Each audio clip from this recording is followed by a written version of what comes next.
I didn't want to spend $200 to $300 for a mic. I was looking for something under $30, which is what I landed on. All right, I'm going to do a real quick comparison of 6 different microphones, and I'm recording on an iPhone 12 Pro, and I'm in my garage, which has not great acoustics. It's a lot of hard surfaces, and there's a bit of an echo all the time. The 6 microphones I'm going to be comparing are the microphone on the iPhone itself at a distance. I have markers here at 3 feet and another one at 5 feet. I'm going to be comparing with the gold standard earbuds that you get with an iPhone, just to see how that mic sounds. I'm sure it'll be fine. I'm going to compare it with a PowerDeWise lav mic, which is probably also going to be very similar to the iPhone. I have a Rode VideoMic Pro shotgun mic that I'm going to try out and see how it sounds. And then I have 2 wireless lav mics that I want to try as well. So I've already been recording this with the built-in microphone that is 3 feet away from me on the iPhone 12 Pro. Let's try with the EarPods first. One thing I'll note about all of these microphones is I'm not going to modify any of the sound in post. So if the level is too low, that's how the microphone records. While I had originally planned to not touch any of the audio, some of it was really bad from some of these microphones. I had to make 2 changes. I had to increase all of the audio clips by 8 decibels in DaVinci. All of the external microphones recorded in mono sound, so I added a second track where I duplicated the track that was recorded onto the second side of the microphone. The only microphone that was not in mono was the built-in iPhone microphone. Now, the first downside with the EarPods is, of course, the cable length. You can get extensions to make it longer, but this is where you're at. A lot of people will hold it like this in front of them, and that's not really how you wear a lav mic or how this is designed to be used, but people do it sometimes just for the aesthetic or because they feel like they have to hold something. So if you wear it like this, this is how it sounds. And now here's the lav mic from PowerDeWise. I'm still 3 feet away. I do have an extension on the cable right now, so I can move back 5 feet, but again, a wired mic, it really doesn't matter if I stand there or here. The only thing this does matter for is for the shotgun mic and maybe the wireless mic, so I wanted to try it. Okay, and now here is the Rode VideoMic Pro. Again, same setup. I'm still 3 feet away.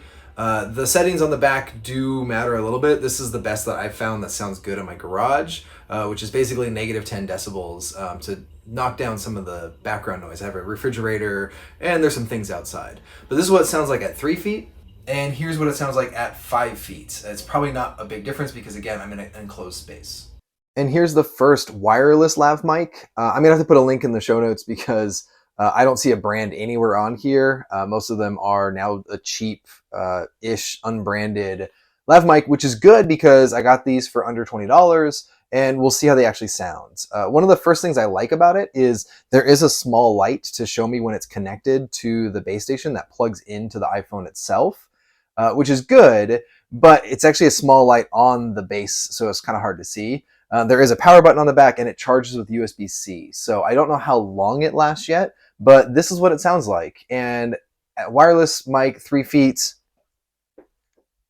or 5 feet doesn't really matter in this sense, but we'll go outside in just a minute and see if it's... Just so you can see what the base station looks like for this lav mic, it has a lightning connector here. It has a little light on the top to show when it's connected. It has another pass-through lightning connector here. So this doesn't need to charge because it gets power from the iPhone itself. But when you're using it, it just plugs right in, light comes on, and then as soon as you turn on the lav mic here, you'll see the light turn green. So that's all it does. It doesn't really have any other functions.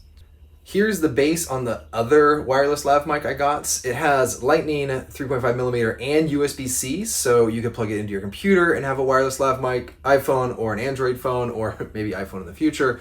The thing to note here is it's considerably larger than the other wireless lav mic.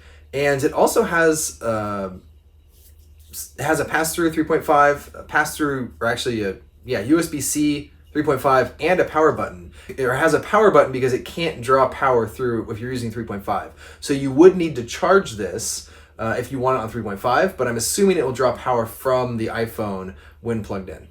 The other nice thing with the larger wireless lav mic, it does come with 2 microphones. So if you want to do an interview, you can have 2 microphones clipped to 2 different people.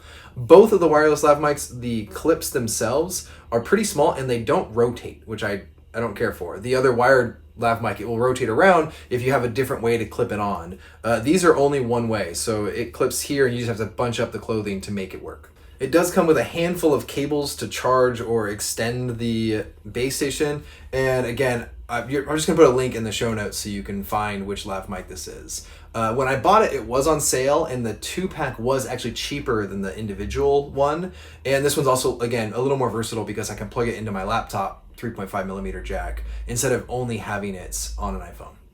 Okay, now I'm using the second, more universal wireless lav mic. And so far, I did notice that the bass automatically turns on when you plug it into the iPhone using Lightning, so I didn't have to worry about plugging it in. I can see the light a little bit better because it actually faces me instead of on the other device, it's on the top. So I can see when my mic is connected.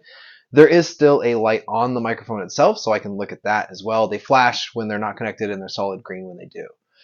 The other thing I like about both the wireless lav mics is they're smart accessories, so they only negotiate a headphone port with the phone. So with the Rode microphone or the wired lav mic, it's just a dumb Lightning to 3.5mm adapter, which also assumes that it's your headphones. So whenever I'm playing back video on my phone, I always have to unplug it to be able to hear it. With the wireless lav mics, I can play back the video without unplugging the bass portion of it.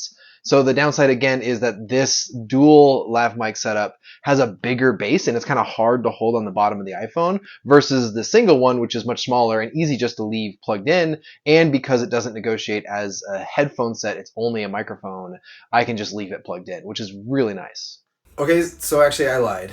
The larger universal wireless lav mic setup, when it's plugged into Lightning, doesn't negotiate as only a microphone. It is also thinking it's headphones on the phone, so I have to unplug it if I want to hear playback sound. The smaller single-purpose lav mic for only Lightning, Lightning connector on it, does still allow me to leave it plugged in, play back video, and still hear it. So I don't have to keep unplugging it, plugging it back in, versus this one where I do have to do that. So this is a pretty good setup just to test the sound on all 3 of the microphones that I care about. Let's go outside and just see what it's like at distance and with a little more ambient sound outside. I'm using the Rode Pro Video microphone right now at 3 feet away. You can hear there's probably some yard work in the background. I left the settings the same as they were inside my garage, just to have a better comparison. It might be better if I adjusted the sound. Let's step back to 5, 10, and 15 feet. 5 feet probably sounds about the same.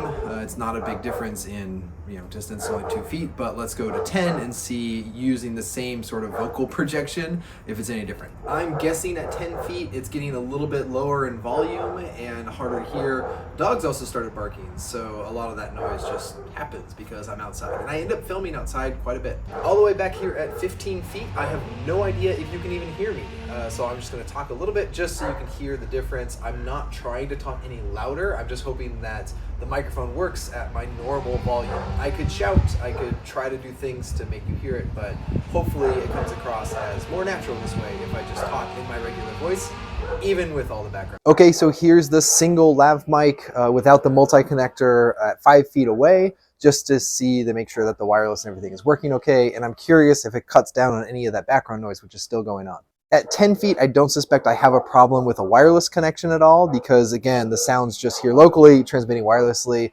I would assume closer to like 20 or 30 feet, I might get a problem, but I don't think I've ever tested that, and I don't really care to in most of my videos. 15 feet is probably roughly the same audio, which is great because I don't have any drop-off on the distance. A lot of the sound just died down, but maybe you're hearing the dogs barking and other things in the background still, which is going to be a lot different than the Rode or any sort of shotgun mic approach. Okay, so now I'm using the universal lav mic, wireless lav mic with the multi-connector. The thing I liked about this setup was, again, it's more versatile because I can use it on a camera or a laptop, and it also comes with 2 microphones for interview recording.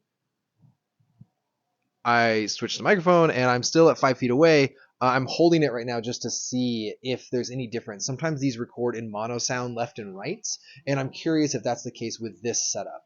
Also curious what happens if I use both microphones. I'm 10 feet away, maybe this gives me stereo sound. I have no idea. We'll find out as soon as I try to edit and post.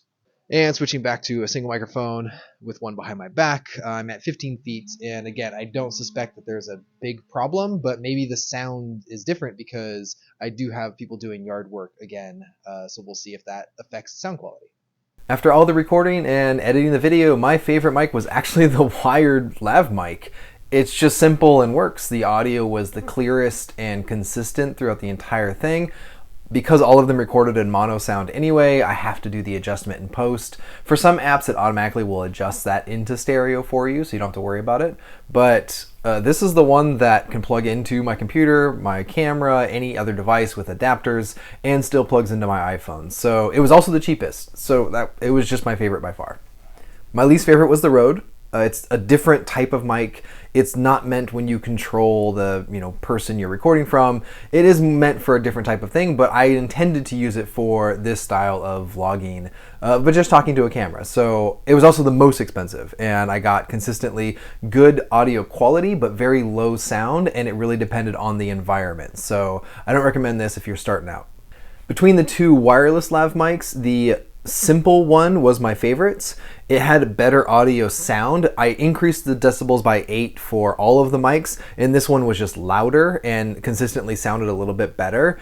I did have some drop-offs though. If I was outside and if I was moving while I was talking, the audio on this seemed to cut out a little more than this one, but this one had such low audio volume, and it's another thing to charge with the bass if you want to use it with something else. I didn't really like the complications, so I don't know that I would recommend the three-way unless you have maybe an Android device and an iPhone and a Mac or something else you record from regularly. The simplicity of this one was so much better, plus the playback worked where I didn't have to pull out the adapter back and forth. So in the future, I probably won't recommend this if iPhones go to USB-C, but for now, for my own usage, for probably the next year or so, it was under $20 with coupons and worked really well for me. So I highly recommend this one if you want a lav mic. It's the most convenient because I just plug it in, turn on the microphone, and I can start recording. Whereas the wired lav mic, I have to untangle it, get adapters, and depending on how far I want to be, attach some extensions to it. So I recommend this one just for the simplicity and ease of use. You can put it in a bag in a pocket, and it's smaller than the wired lav mic. I don't have to worry about untangling wires. So that's it. Thanks for watching. I hope everything sounded okay to you, and you can be the judge. If you need something else that doesn't clip onto someone, go ahead and use